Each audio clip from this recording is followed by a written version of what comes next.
When you want to improve as a miniature painter, you can only come so far painting Warhammer miniature. They are like a cartoony version that tries to imitate life, but not really. And the size and the sculpting of the miniatures often make it difficult to get better at certain techniques and understand how light works. Welcome to Squidly Bits. This is my second channel where we record faster and more improvised videos, and hopefully you can learn something fast today. If you've decided that you want to become a better painter or that you just want to improve faster, I totally recommend you to look outside of the Warhammer sphere, and one of those would be 75mm miniatures. And that is for two different reasons. Number one, the scale opens up to paint a lot more different techniques, practicing texture and details. As an example, when you're painting the eyes of a bust or a 75mm figure, you can follow a real eye painting tutorial. It's not just sitting down and practicing your darndest to just get that one dot black in the center of the eye.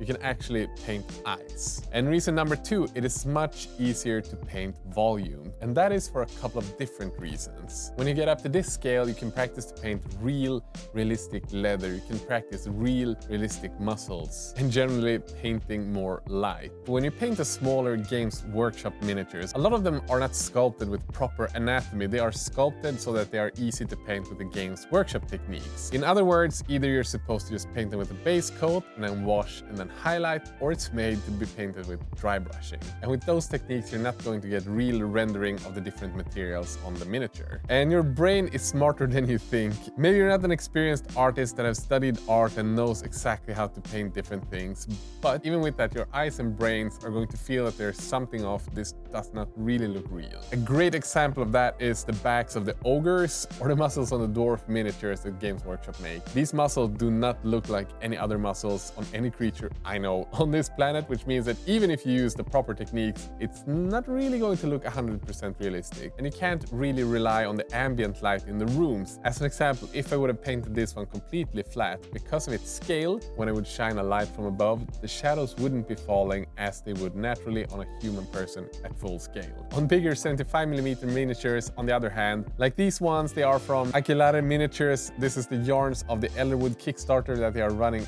exactly right now. You can see that even on these shots we have shadows underneath the muscles like they would be on a human miniature. You can also see that sculptors that generally sculpt this type of miniature are much more prone to use realistic anatomy, which makes it a lot easier to find real references. So this is the druid. If I would like to find references for how the fur would be painted, I can look at real fur instead of having to look how this Games Workshop paint fur. And as I mentioned before, we have the big leather parts here, which will be super simple to paint using stippling techniques or glazing. You also have a lot more control because this entire surface here is probably bigger than the entire miniature we had on this part.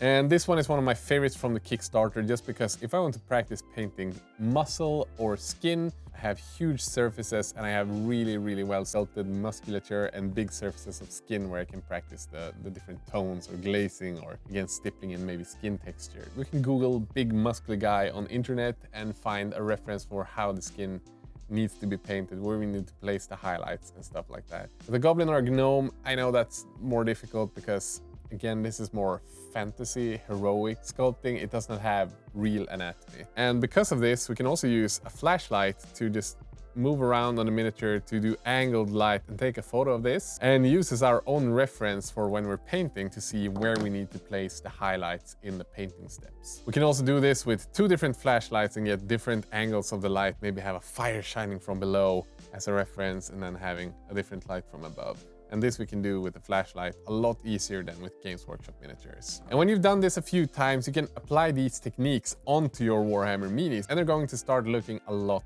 better and you're going to get a lot faster at making them look better. If you want to check out these three minis, they also have a lot more from Aquilare Models. My friend David Aroba is the one who runs it and they're definitely worth checking out, so go follow the link in the video description. Also, massive thanks to all of the patrons who support me every month. Without you guys, we would not be able to make these videos. I hope you learned something. Have a great day. Bye bye.